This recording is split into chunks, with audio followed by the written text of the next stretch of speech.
ஹாலிடேஸ்னாலே அது நம்ம ஜிடி ஹாலிடேஸ் தான். GT holidays, south India's #1 travel brand.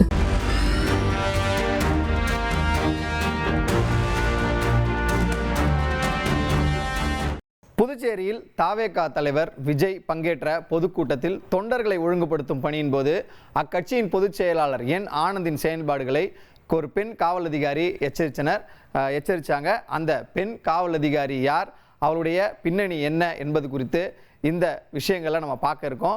குறிப்பாக சொல்லணும்னா இன்றைய தினம் புதுச்சேரியில் நடைபெற்ற அந்த தாவேகா தலைவர் விஜய் பங்கேற்ற கூட்டம் என்பது பெரும் எதிர்பார்ப்புகளிடையே இன்று நடைபெற்றது. கரூர் சம்பவத்திற்கு பிறகாக அது மாறியிருந்தது. கரூர் சம்பவத்திற்கு பிறகாக அவர் கலந்து கொண்ட ஒரு மிக முக்கியமான ஒரு கூட்டமாக அது மாறியிருந்தது. இந்த நிலையில தான் இந்த கூட்டத்தில் பல்வேறு சுவாரஸ்யமான பல்வேறு விஷயங்கள் நடைபெற்றிருந்தாலும் கூட ஒரு பெண் அதிகாரி என்பவர் ஐபிஎஸ் அதிகாரி ட்ரெண்டிங் ஆயிருந்தாங்க. அவங்க யார் என்னன்றதை பார்த்துடலாம். தாவேகாவின் பொதுக்கூட்டத்துக்கு எக்கச்சக்கமான கட்டுப்பாடுகள் விதிக்கப்பட்டிருந்தது. நம்ம எல்லாருக்கும் தெரியும். கூட்டம் ஆரம்பிப்பதற்கு முன்பதாகவே பாஸ் இல்லாத தொண்டர்கள், அதாவது இந்த கூட்டத்திற்கு 5000 பேருக்கு மட்டும் தான் பாஸ் அப்படின்னு சொல்லியிருந்தாங்க இல்லையா, அந்த பாஸ் இல்லாதவர்களையும் கூட்டத்தில் அனுமதிப்பதற்காக கட்சியினுடைய பொதுச் செயலாளர் ஆனந்த் ஏற்பாடு பட்டிருந்தார். அதாவது மைதானத்தில் பல்வேறு தரப்புல இருந்தும் அந்த தொண்டர்கள் உள்ள வந்த சூழல்ல ஒரு பகுதியில், குறிப்பிட்ட ஒரு பகுதியில் பாதுகாப்பு பணியில் இருந்த எஸ்எஸ்பி பாண்டிச்சேரி எஸ்எஸ்பி இஷா சிங் என்பவர் இந்த அதே பகுதியில் இருந்த ஆனந்த் அவர்கிட்ட வாக்குவாதத்தில் ஈடுபட்டாங்க. என்னன்னு பார்த்தீங்கன்னா, அந்த பொதுக்கூட்டத்தில் வந்த ஆட்களை மைக்கை பிடிச்சி நீங்கள் இந்த பக்கம் வாங்க அந்த பக்கம் வாங்கன்னு ஒழுங்குபடுத்திட்டு இருந்தார். அப்போது திடீர்னு அனுமதி இல்லாதவங்களாம் உள்ளே வராங்க அப்படின்ற எண்ணத்தில் அந்த அதிகாரி அவர்கிட்ட அந்த மைக்கை வேகமாக பிடுங்கின அந்த காட்சிகளும் இடம்பெற்றிருந்தது. அதுவும் தற்பொழுது வெளியாகிறது. அந்த காட்சிகளை முதல்ல நம்ம பார்த்துடலாம்.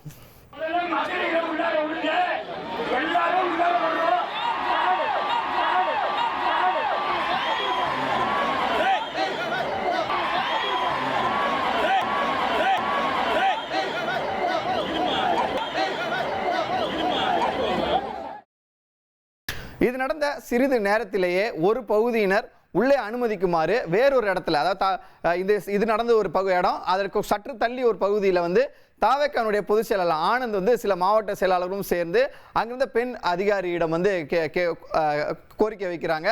குறிப்பாக அவங்களே ஒரு பக்கம் அந்த போலீஸ் அதிகாரி தடுத்துக்கிட்டு இருக்காங்க, இன்னொரு பக்கம் நீங்கள் வாங்கன்னு சொல்லி அந்த ஆனந்த் அவர்கள் தெரிவித்த போது அவர்களிடையே சில வாக்குவாதம் ஏற்பட்டது. அதில் கடுமையான வார்த்தைகளை பயன்படுத்தி இருந்தாங்க அந்த எஸ்எஸ்பி இஷா சிங். நான் என்ன செய்ய வேண்டும் என நீங்கள் சொல்லாதீங்க, 40 பேர் இறந்திருக்காங்க, எனவே கொஞ்சம் கடமை உணர்ச்சியுடன் கலந்துங்க, ரெஸ்பான்சிபிலிட்டி எடுத்துருக்கு பேசுங்க அப்படின்ற மாதிரியான வார்த்தைகள் அந்த நிர்வாகிகள் மீது ஆனந்த் பார்த்தும் சொல்லியிருந்தாங்க. அதை நம்ம காட்சிகளை பார்த்துடலாம்.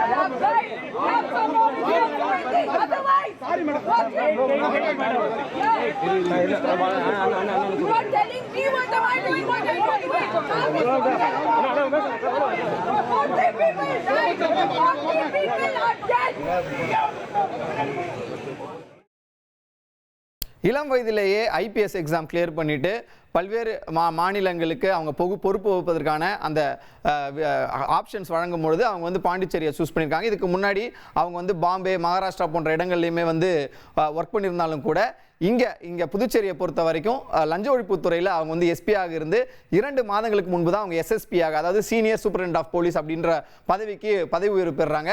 இவர் மகாராஷ்டிராவில் பிறந்தவர். இஷா சிங்கின் தாத்தா, அப்பா இருவருமே பார்த்தீங்கன்னா ஐபிஎஸ் அதிகாரிகள். அதாவது ஒரு குடும்பத்தில் இவங்க 3வது தலைமுறை ஐபிஎஸ் அதிகாரியா இந்த இஷா சிங்ன்றவங்க இருக்காங்க.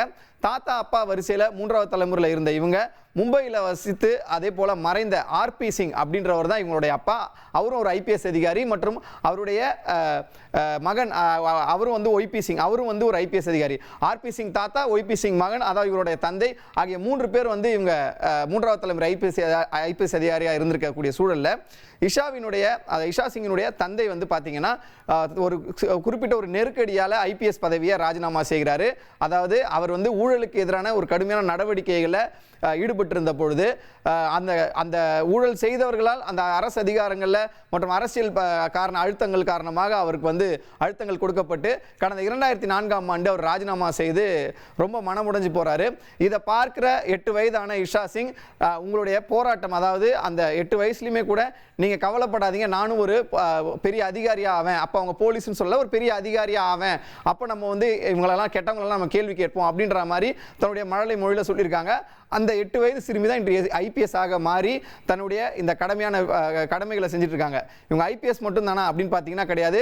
இவங்க இதற்கு முன்னாடி என்னவா இருந்திருக்காங்கன்னு பார்த்தீங்கன்னா வழக்கறிஞராக இருந்திருக்காங்க. அதாவது தன்னுடைய அந்த நேஷனல் ஸ்கூல் ஆஃப் லான்னு சொல்லக்கூடிய தேசிய சட்ட பல்கலைக்கழகம் ஒன்று இருக்குது. அதில் வந்து இவங்க அட்வொகேட்டுக்கு படிக்கிறாங்க.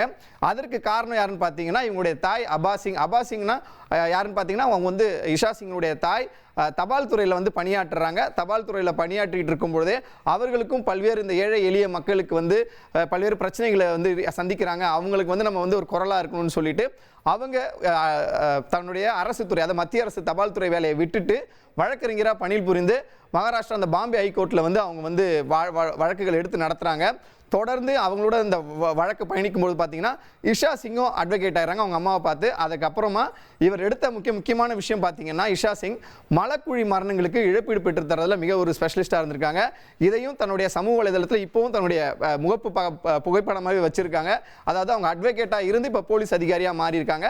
அட்வொகேட்டாக இருக்கும் பொழுது இந்த மலக்குழியில் இறங்கி சுத்தம் செய்து மரணமடைந்த தொழிலாளருடைய மனைவிகளுக்கு 10 லட்சம் இழப்பீடு பெற்று கொடுத்ததில் மிக முக்கியமான ஒரு பங்கு வகிச்சலாகவும் இருக்கப்படுகிறது. இந்த மாதிரியான பல்வேறு சாதனைகள், அதாவது இவர் குடும்ப பின்னணியாக இருக்கட்டும், இவருடைய பின்னணியாக இருக்கட்டும், இதற்கு பிறகாக அந்த வழக்கறிஞர் பணிக்கு பிறகாக யூபிஎஸ்சி தேர்வாகி, அதாவது சிவில் சர்வீஸ் எக்ஸாம் எழுதி அதுலேயும் பார்த்தீங்கன்னா அந்த போலீஸ் ட்ரைனிங் அப்போ பல்வேறு உயரிய விருதுகள் பெற்றிருக்காங்க. இது போன்று பல்வேறு விஷயங்கள்ல தான் இவங்க வந்து ஒரு நேர்மையான அதிகாரி, குடும்பத்தில் இருந்து நேர்மையான தந்தையையும் தாத்தாவையும் கொண்டு அதே போன்று சமூகத்திற்காக பாடுபடக்கூடிய தனது தாய் உள்ளிட்ட பல்வேறு குடும்ப சூழல் பின்னணியில் வளர்ந்த இவர் தான் தற்பொழுது ஒரு இளம் ஐபிஎஸ் அதிகாரியாக புதுச்சேரியில் நடந்த இன்றைய தினம் இந்த கூட்டத்தில் உறுதியாக சட்டம் என்ன சொல்லுது, நாங்கள் என்னென்ன நிபந்தனைகள் போட்டோம், அதையே நீங்கள் மீறுறீங்க அப்படின்ற மாதிரியான ஒரு கணீர் குரலில் அந்த கேள்வி எழுப்பியது ஒட்டுமொத்தமாக தற்பொழுது சமூக வலைதளங்களில் வைரலாகி வருவது குறிப்பிடத்தக்கது.